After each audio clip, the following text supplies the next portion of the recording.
In today's video, I'm going to show you how to track your calories in a simple, stress-free way so you can lose fat and start seeing results. Let's start with how to calculate your calorie goal. The first step in tracking your calories for fat loss is figuring out how many calories you need to eat. And you're going to figure this out by setting a daily calorie goal or target. This is going to be a number that's completely unique to you, your body, your lifestyle, and your goals. Which is why following a one-size-fits-all plan, like you'd see on a 1200 calorie diet on TikTok, usually doesn't last long. And that's because the amount of calories you burn during the day, and therefore the amount of food you need to be eating, is dependent on your body size, the amount of muscle you're carrying, your activity level. So finding the appropriate level of calories for you is key. Now there's a few ways to determine your calorie target. Now some methods are more accurate, like tracking your food intake over time and seeing if there's any changes to your body weight to determine your true maintenance level of calories. And others are quicker estimates, like using online calculators or simple formulas to determine how many calories you're burning. If you already know your calorie goal, feel free to skip ahead in this video to where we start to talk about the tracking process. But if you don't, here's a simple formula you can use to get started right away. You're gonna take your goal body weight in pounds and multiply it by 12, which is gonna give you your estimated daily calorie target for fat loss. Now this gives you a solid starting point to get started losing weight by tracking your calories. Remember, this is just a quick and easy estimate, so you might need to adjust the level of food you're eating through time, especially if you're not losing any weight or if you're gaining weight. That's totally normal. Before we get into how to track your food, let's first talk about why calorie counting works. To lose fat,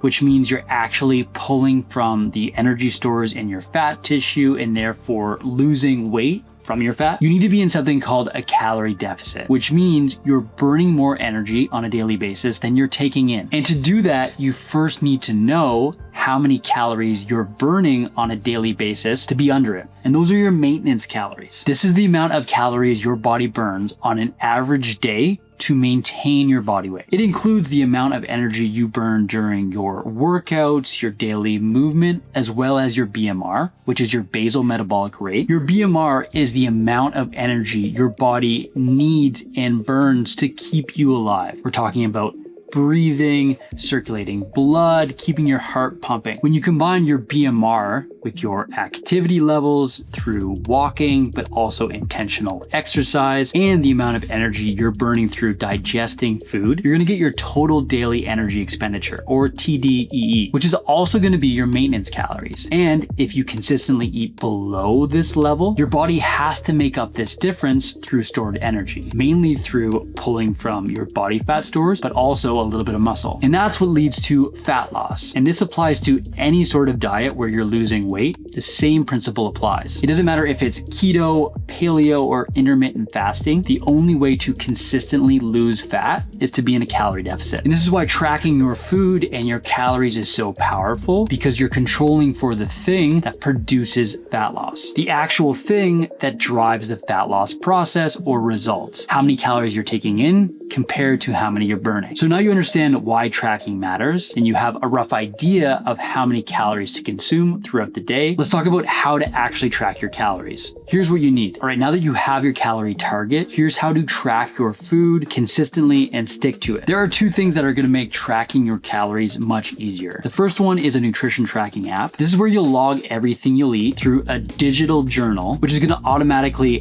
calculate and add together the total amount of calories you're eating through the day. There's some very popular nutrition tracking apps like MyFitnessPal or Chronometer, but also Macros First or Loggy, and we'll touch base on macros in a second, but pick a tracking app that feels simple and easy to use. And number two, a food scale. This one is optional, but recommended. If you want to be as accurate as possible, especially with foods like oils, nuts, or meat, where portion sizes can add up quickly, you're going to want to be weighing your food. That's going to allow you to be as accurate as possible and give you a better idea of exactly how much energy you're consuming instead of just guesstimating. If you've never used a food scale before, don't worry. Check out this video right here and I'll walk you through the process step by step. Next up, here's how to track your calories. Before you even open up a nutrition tracking app, it's important to be able to read nutrition labels because this will allow you to find how many calories you're consuming in individual foods. Start with the serving size. This tells you how much the nutrition info is based on. If it says 1 tablespoon, that means the calories, protein, carbohydrates, and fat are based on consuming 1 tablespoon of that individual food. So if you're eating 2 tablespoons, you're getting double the amount of that nutrition. Next up, check the calories per serving. If it says 60 calories per serving, and you're consuming 2, you're consuming 120 overall calories from that food. Then look at the macronutrients, which is going to be the protein, carbohydrates, and fat. For example, a tablespoon or a serving of peanut butter may have 4 grams of protein, 3 grams of carbs, and 8 grams of total fat. Also, check how many servings are in the entire container of the food. A small bag of chips may say that the actual bag has 3 servings, although most people eat the entire bag. So if one serving is 150 calories, then the entire bag is 450, which is easy to miss, especially if you're not paying attention. The big takeaway here is to double check the serving sizes and be aware of what you're eating, not just what the label says per serving, because we're trying to be as accurate as possible. And if you're just eyeballing things and not being really mindful, those small differences can really add up. Luckily, most tracking apps make this process really easy. So let's open one up and start tracking our food. First, go to the add food or log food section of the tracking app. You can either search for food manually, or if the food that you're eating has a label with a barcode scanner, you can scan the food in. You're going to use your phone camera to scan that barcode and it's going to pull up the nutritional information manually. Once you find the food that you're eating, you're going to land on a screen that has all the nutritional information, the calories, macros, and serving size. From here, you're going to need to, number 1, select the serving size metric. Was it in grams, tablespoons, or ounces? And number 2, enter how much you ate. Most apps are going to let you switch between different units depending on what type of food you're eating and how it's measured. For example, you could log 1 cup of cooked rice, 200 grams of chicken, and 2 tablespoons of peanut butter. That being said, it's never a bad idea to use a food scale and measure everything in grams to be as accurate as possible. This is going to be the best way to increase your accuracy and get better results, especially for calorie-dense foods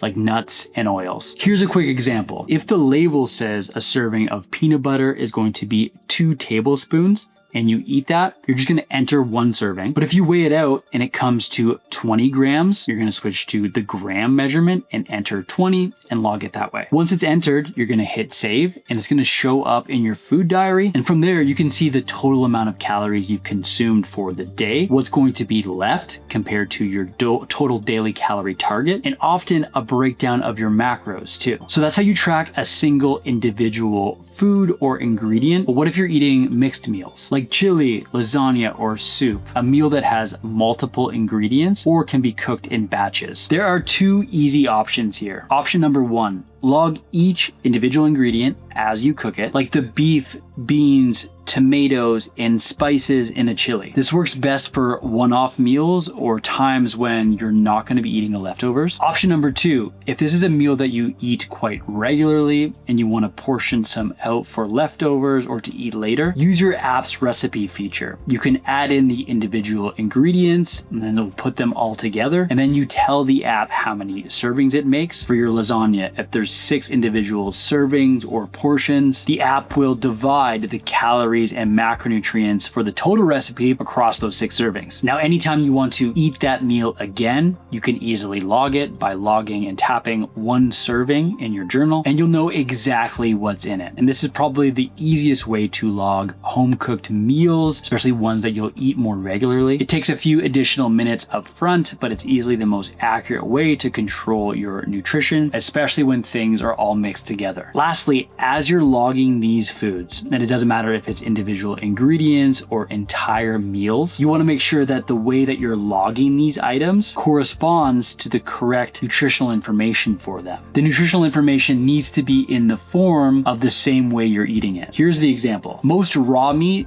and cooked meat are going to have different nutritional information. As you cook meat, it's going to lose its water content. it gets smaller, and therefore it's going to become lighter and have more nutrition and calories proportionally than its uncooked counterpart. Now, some carb sources like rice and oatmeal are going to be the opposite. You add water to them as you cook them, so they're going to end up being heavier with similar nutrition. So make sure you log it the way you eat it, or make adjustments to the way you're logging it so it's accurate. Now, that covers the basics of how to track your food. Now, as you start logging your food, you may see that macros starts to pop up. Let's quickly break down what that means. So the macronutrients are the large components of our food, protein, carbohydrates, and fat, that supply the energy or calories from our nutrition. Think of calories as your total financial budget, and the macros are where the money comes from. As a beginner, you don't need to track each and every macronutrient, especially if you're keeping a close eye on your calories, but you should pay attention to your protein intake. Protein helps you stay full, it helps you gain muscle or retain the muscle you already have. It's going to boost your fat loss results. We're gonna keep this simple in this video, but if you want to learn more about tracking your macros, I've linked a full breakdown for you down below. Now let me share with you a few more helpful tips to make tracking easier and fat loss more effective. Tip number 1, save your most used meals and recipes. If you eat the same breakfast or lunch each day, which a lot of people do, don't start from scratch logging each and every day. Most tracking apps allow you to save meals and frequently consumed foods, so you can continue to log them each day with a quick tap. You can also copy and paste meals from one day to another, perfect for keeping things quick and consistent throughout the week. Tip number 2, prioritize tracking your protein. Protein is the king for fat loss, and most people don't eat enough, especially in the beginning half of the day. So here's a few things to eat more protein and to keep it simple. On a daily basis, aim for 0.7 to 1 grams of protein per pound of your ideal body weight, or around 1.5 to 2.2 grams per kilogram. And you're doing this on a daily basis. The overall total is the most important thing. But within that total, start to build some of your meals around protein: chicken, beef, fish, eggs, tofu, and spread it across your meals and snacks, aiming for 20 to 40 grams of protein each and every time you eat. If you only focus on one macronutrient, make it protein, it's going to support everything you do. Tip number 3, track your day ahead of time. One of the easiest ways to stay on track, log everything you plan on eating the previous day or the night before. When you pre-track your day, it's almost like following a meal plan that you set for yourself. When you have a plan, you're more likely to stick with it and less likely to grab random snacks and fall off track. It also gives you time to make adjustments before the day gets busy. Tip number 4, watch the licks, bites, and random tastes of foods. These extra bites all add up, and it doesn't matter if it happens randomly during cooking, or if you're finishing your kid's plate, or sampling snacks before you log and eat them. This may seem simple, but all these little things add up. Try to track them when you can, or at least be aware of them and how they contribute to your overall intake. Tip number 5, use your app to make smart choices. Tracking isn't just a way to log your meals, it's also an important tool to learn more about your food. You can use it to compare options at the grocery store, check out the macros of a restaurant meal, or plan ahead so your meals better support your goals, which is also my last tip. Tip number 6, plan your meals ahead of time. One of the easiest ways to stay consistent with your tracking is to plan your meals in advance. When you know what you're going to eat, it takes the guesswork out of tracking and helps you hit your calorie and macronutrient targets more effectively. Here's the deal, folks. Tracking your calories may seem like a lot at first, but like any new skill, it's going to get easier with time. By now, you've learned how to calculate a calorie target, how to start tracking your food effectively, how to log full meals and recipes, and some tips and strategies like aiming for more protein to make the entire process easier and more effective. Here's the truth about tracking your calories. You don't need to be perfect. You just need to be consistent enough to learn more about your food and to control the big picture things that matter the most in order to get results. And that's what tracking your calories is all about. Awareness, not restriction. It helps you better understand what you're eating and how to make informed decisions about your health and nutrition. You won't have to track forever, but doing it now is going to give you the structure and skills to get results